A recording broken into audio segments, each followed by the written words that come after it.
Հայաստանի Հանրապետության Գերագույն խորհուրդը հռչակում է Հայաստանի Հանրապետությունը անկախ պետություն։ Armenia marks 30 years of independence on September 21st.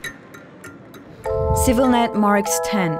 CivilNet will continue to cover protests, human interest stories, sad stories, happy stories, political turns, revolutions, wars, elections, and well, just life. All the things that matter to Armenia. Through these years, CivilNet staff has been on the ground as witnesses to events. Journalists, cameramen, and video editors give a voice to a society. They are the ones who tell people's stories and inform the public. We are those journalists, cameramen, and editors. Today, we are in front of the camera, remembering the biggest moments of the last decade.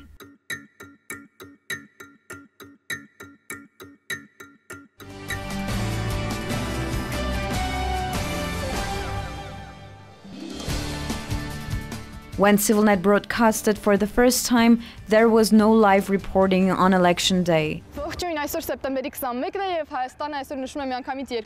No live reporting from the side of protests, almost no English language reporting, and no young people on camera.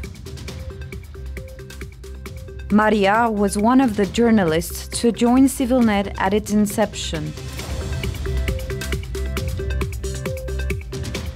Դաշտում պակասում էր շատ, կարծում եմ այն ժամանակ երիտասարդների ձայնը, նոր թարմ շունչ, նորարար լրատվություններ պակասում։ Մենք դուրս եկանք լայվով, իսկ այն ժամանակ լայվ TV-ներ գրեթե չկային, այսինքն մենք առաջիններից էինք, եթե ոչ առաջինն էինք, որ ուղիղ եթերով որ հայտարարեցինք մեր մասին, եւ դրան հաջորդեցին շատ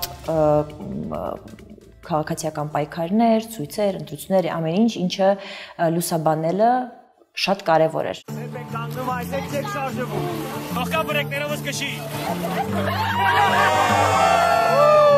The first civilian protest live broadcast by CivilNet was the Mashtots Park movement. During the winter of 2012, just a few months after CivilNet began broadcasting, activists from the This City Belongs to Us civic initiative protested illegal or unpopular construction works, the destruction of trees and green zones in Yerevan, specifically in Mashtots Park. But behind this full-scale movement, the question of citizens' self-determination, the fight against corruption and oligarchy, the prevalence of public interests over private ones were actually raised. Ես շատ լավ հիշում եմ օրը ապրիլի 29-ը, այնտեղ մի պահ կար, որ քաղաքացիները վրաններ էին դնում, ոստիկանները գալիս էին տանում էին վրանները եւ հերթական այդպիսի մի օրը հենց այս հատվածում վրան դրեցին քաղաքացիները եւ ոստիկանները եկան տանելու այդ վրանները, շատ ուժեղ քաշքշուկ եղավ։ Շատ լավ հիշում եմ, որ ինչ որ պահի ոստիկանությունը հետ քաշվեց։ Մենք բոլոր լրագրողներս եւ մեդիայի ներկայացուցիչներս գնացինք գրասենյակներ տեսանյութերը տեղադրելու, հասանք գրասենյակ թե չէ, այստեղից մեզ զանգ տվեցին, ասին ոստիկանները բռնի ուժով բոլորին ծեծին ենթարկեցին եւ բերման ենթարկեցին։ Այսինքն այստեղ մենք էլի նկատում ենք, որ մեդիայի ներկայությունը որքանով էր ազդում ոստիկանների վրա, որքանի դեռ այստեղ էինք այո բռնություն գործադրում էին, բայց ոչ այդքան անհամաչափ կերպով, հենց բոլոր լրագրողները գնացին, իրենք իսկապես անհամաչափ ուժի կիրառմամբ մեծ մասին տարել էին բերման էին ենթարկել ոստիկանություն, մենք եկանք մեծ խմբված բազմությունից գրեթե մարդ չէր մնացել։ On the ground, CivilNet was covering the protests several times a day. Այն շրջանում, երբ որ աշխարհում նոր էին բացահայտում այդ գործիքները, մենք էլ այստեղ նստած էինք բացահայտում, ստեղծում ուրեմն իրադարձային ուղիղ եթերների մշակույթը եւ ես չափազանցրած չեմ լինի, որ ասեմ, որ CivilNet-ը ուրեմն առաջնորդն է Հայաստանում առցանց մեդիաների շրջանում որպես իրադարձային ուղիղ եթերներ մատուցող մեդիա եւ դա արձանագրվեց հենց Մաշտոցի պուրակի շարժման ավարտին. The Mashtots Park movement's success triggered new protests against decisions impacting citizens' lives. In 2013, protesters were out again to show their disagreement with fare increases from 100 to 150 drams for public transportation by bus or minibus. The movement's name, I Will Only Pay 100 Dram, was revealed with an announcement at Mashtod's Park as a symbolic site of civic protest. In the end, citizens won this fight.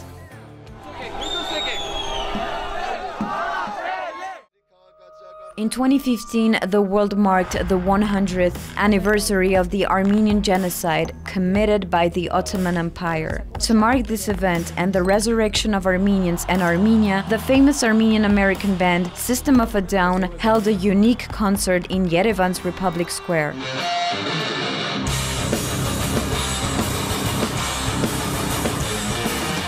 One day earlier, a very special guest paid a visit to CivilNet. No nation wants to be victimized forever or remembered as victims forever. It's not necessarily a positive thing, but we need to disperse our culture, share the beautiful things about what Armenia's meant historically, pre-Christianity. In the summer of 2015, Armenians went back to the streets. This time, they occupied Bahramian Avenue, where the parliament is. The mass protests were against a 17% hike in electricity rates. This was the third electricity rate increase in many years. The demonstrations lasted 2 weeks and were coined Electric Yerevan. CivilNet was present 24 hours every day. Քաղաքացիները Բաղրամյան պողոտայում աղբարկղներով բարիկադներ էին շարել, դրանք շատ ինձ թվում է, երբ որ ասում ես Էլեկտրիկ Երևան այդ կադրը միանգամից աչքիդ առաջ է գալիս, հա սանիտեկի աղբարկղներով ու մենք կանգնում ենք այդ աղբարկղների վրա այնտեղից ուղիղ եթեր ենք ապահովում, ամբողջ Բաղրամյան պողոտան տեսանելի էր մեզ համար։ Չգիտեմ, կար ընդհանուր, այսպես ասած, համախմբվածություն ու մեզ քաղաքացիները նաև մեզ էին վստահում, այսինքն CivilNet-ին էին վստահում, գիտեն, որ մենք անկողմնակալ ու անաչառ ներկայացնում ենք նրանց ձայնը, այսինքն հասանելի ենք դարձնում ամբողջ աշխարհին։ In 2015, under Serge Sargsyan's government, television outlets ignored and were not covering the citizens' protests. Գիտեք, այդ տարիներին ընդհանրապես հեռուստաընկերությունները ցույցերը չէին լուսաբանում ու միակ ձայնը, այսպես ասած, միակ պատուհանը այդ ցույցերի դեպի արտաքին աշխարհ, դեպի լայն հանրությանը դա հենց ինտերնետային հեռուստաընկերություններն էին ու այդ տարիներին երևի 2-3 հեռուստաընկերություն կար ինտերնետային, որ հնարավորություններ ուղիղ եթեր ապահովելու։ Դրանից մեկը CivilNet-ն էր ու CivilNet-ը որոշեց, մենք այստեղ որոշեցինք, որ 24 ժամյա աշխատանք են կատարելու տեղում շուրջօրյա ուղիղ եթեր ենք ունենալու։ 2016 saw war erupt along the line of contact in Artsakh on April 1st with the Artsakh Defense Army, backed by Armenia on one side and Azerbaijan on the other. The conflict is now known as the 4-Day War or the April War. According to official statements, 91 Armenian and 31 Azerbaijani soldiers were killed during the clashes. The CivilNet team was there to document and show the reality of the war to the world. Հրանոթի փողերը շարունակում են նայել դեպի Ադրբեջան։ Ամենատարբեր տեղերը նկարեցինք քառօրյա պատերազմի ժամանակ դպրոցական երեխայի թաղում ենք նկարել, ժամկետային զինծառայողի թաղում ենք նկարել, նկարել ենք Սիսյանից ժամանած կամավորների Ստեփանակերտի հրապարակում, կարծեմ դա առաջի օրն էր, այդ էմոցիաները մեկ-մեկ քեզ խեղդում, հա, որտեվ չես կարող այդ դիստանցիան պահես, այդ ավելի շատ հենց, չգիտեմ, թաղումների մահացած մարդկանց, նամանդ քեզանից տարիքով ավելի փոքր, աշխատանքի ընթացքում, երբ որ դու շատ կենտրոնացած ես, մի քիչ չես մտածում, այդ օբյեկտիվով ես այդ ամեն ինչը տեսնում, բայց հետո այդ նստվածքը մնում է քո մեջ։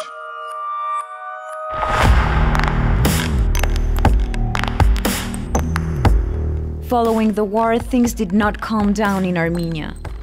During the summer of 2016, a group of armed men, calling themselves the Daredevils of Sasun, Sasnatserer in Armenian, stormed a police station on Khorenatsi Street in Yerevan. They demanded the release of opposition figure Girar Sefilian and the resignation of President Serge Sargsyan.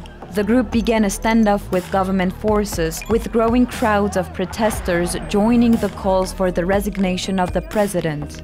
3 policemen were killed during the standoff and dozens were wounded. Ասել էին, որ ռազմական հեղաշրջում են սկսում։ Ինձ թվում է սասնածռերի դեպքերը, թե իմ կարիերայի համար, թե մեր պետության համար շատ ցենց անկյունակարային, որոշեցի այդ դեպքերից հետո որոշ ժամանակ անցավ ու դուրս եկա լրատվականից, որովհետև շատ ցենց տեսնում ես թե ինչպես են ոստիկանները մարդ ծեծում, այդ իրադարձությունների կենտրոնում ես միշտ, այդ լարված այդ էներգիան, որ կուտակված է, դու միշտ էպիկենտրոնում ես, թեպետ այդ նաև կարող է քոնը չլինի գաղափարապես, կարող է դու դրա հետ համաձայն չլինես, բայց դու որպես մասնագետ ստիպված ես այնտեղ լինել ու քո պարտքը կատարել, լուսաբանել իրադարձությունը, բայց նաև այդ կարող է դու էլ ստանաս հարված, էլի, ու այդ ամեն ինչը նաև պետք է ուղիղ հեռարձակես կամ պետք է հետևես նաև որպեսզի կադրդ պատշաճ հասնի սպառողին. This footage taken by David became famous among the media and the public. At that very moment, police used tear gas to disperse demonstrators. Ոնց որ ավելի շատ բացասականով եմ հիշում տարածքը, որովհետև ստեղ ոստիկանները, այսինքն մարդը մարդու էր ծեծում ու առանձնակի դաժանությամբ, դժվար թե ինչ-որ դրական էմոցիա արտնանա, էլի, երևի այդ կադրն է, որ ես ստացվեց, հաջողված կադր է, որը նման լավ կադր դեռ կյանքում չեմ արել, էդ է միակ դրական բանը, որ հիշում եմ, մնացածը տենց տխուր է։ From the start, CivilNet chose to focus on environmental issues and created a special segment called Green News. The reports highlighted urgent environmental crises as well as positive eco-initiatives. A topic that continues to be urgent, one that is both environmental and political, is the matter of mine exploitation in various places of Armenia. The most notable controversial sites are Terut and Amusar. Որպես այդպիսին խորքային աշխատել եմ այդ ընթացքում Թեղուտի եւ Ամուսարի թեմաներով երկու հանքերի միայն կարող էինք հանքը հեռվից մի քանի կիլոմետր հեռվից ուղղակի տեսնել ու կադրեր անել զուտ հանքը ու չխոսել ոչ մեկի հետ ստանալ մեր հարցերի պատասխանները մեր այսպես ասած աղբյուրները հանդիսանում էին տեղի մարդիկ, հա, տեղի ժողովուրդը, ովքեր որ ապրում էին ու գյուղի մեծ մասը իր աշխատանքը կատարում էր հենց այդ հանքում ու Այն ինչ որ ես հիշում եմ, հա, ամենացավոտը այն էր, որ կոնկրետ Թեղուտում բնակվող մարդիկ կորցրել էին ամեն ինչ։ Վերջին իմ ֆիլմը վավերագրական նրա մասին էր, հենց որ մարդիկ կորցրել են ամեն ինչ։ The work of a journalist is reporting, and the filming of a camera does not make a good video report in itself. The final touch to the package depends on the video editor and their ability to be creative even during emergency situations. Մենք ուսումնասիրում ենք կադրերը լրագրողի հետ, ընտրում ենք լավագույնը եւ մատուցում ենք։ Ամեն պահ կարող է ինչ-որ իրադարձություն փոխվի եւ այդ լուրը արդեն հինանա եւ այդ մոնտաժի մեջ շատ արագություն, ճկունություն եւ ճիշտ կողմնորոշվելը կարծում եմ առաջնային բաներ են, որը պետք է ունենան։ Then there was April 2018, a significant political turning point in Armenia's political history. Following the installation of President Serge Sargsyan as Prime Minister, despite his insistence that the parliamentary reforms were not intended to lead to such an event, a new movement, led by opposition member of parliament Nikol Pashinyan, started to roar. Pashinyan walked from Gyumri to Yerevan, calling on citizens to join him against Sargsyan and the continuing abuses of power. This was the premise and led to the famous Velvet Revolution.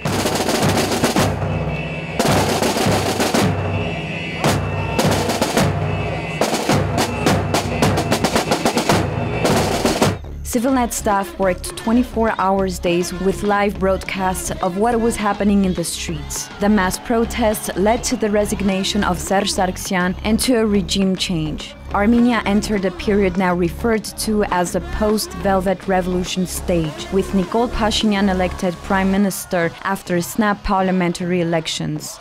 Հեղափոխության ընթացքում սկսվեց լրիվ ուրիշ իրավիճակ։ Մենք անցանք այն ոնց որ մեր մեջ միացավ այն կոճակը, որը մեզ արտակարգ ռեժիմով աշխատանքի էր անցում կատարում, մենք քնում էինք մեքենաներում, քնում էինք օֆիսում, մենք նորմալ չենք սնվում։ As with the Electric Yerevan movement of 2015, citizens stood in solidarity with each other for almost a month.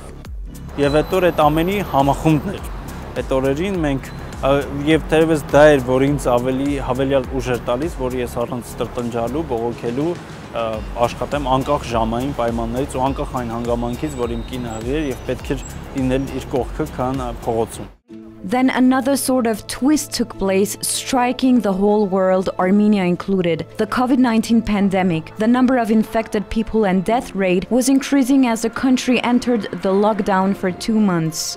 Journalists worked from home, producing mainly articles. The Zoom call platform became the most important tool for journalists in order to provide video content from home.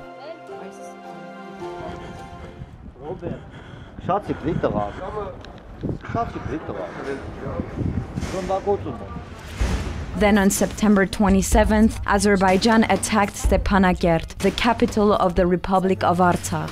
A large-scale war erupted that lasted 44 days, resulted in 4,000 dead, including soldiers and civilians.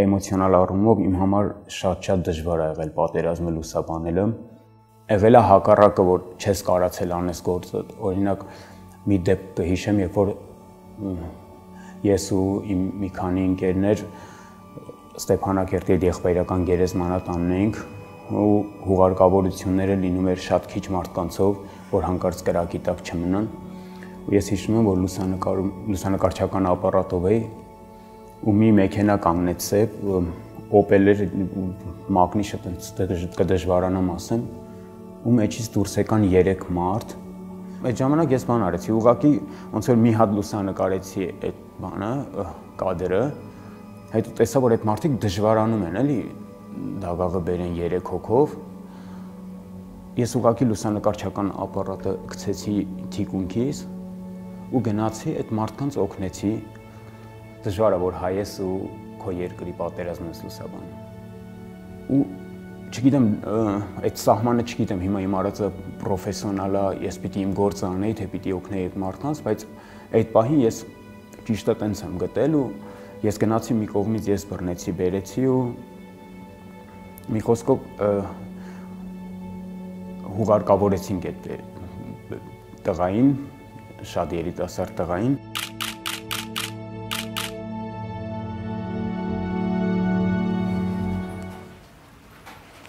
Հեսա բանանը փորձեմ մի քանի վիդեո ցույց տալ։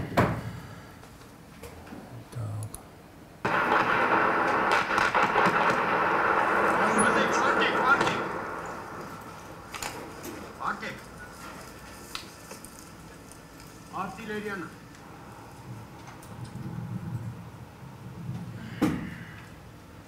Այս օրերին բանը արդեն քիմիական զենքեր էին էլի օգտագործում, հենց այդ օրերին։ Ես անտառներով եմ։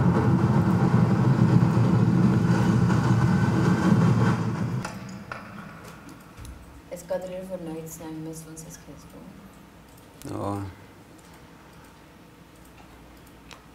Դե ավելի ոնց որ զգացողությունները բթացած է, բայց ինչ որ անհասկանալի տհաճություն կա։ Grief and anger followed the conclusion of the war. Protests took place, one side demanding Pashinyan's resignation, the other side defending him. Armenians have never been as divided as the war left them. In June 2021, Nikol Pashinyan won another snap parliamentary election, against opponents that included a former president and many former officials.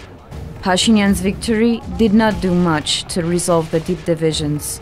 Instead, it raised questions about Armenians and their priorities. Security, democracy, predictability, stability, these questions remain.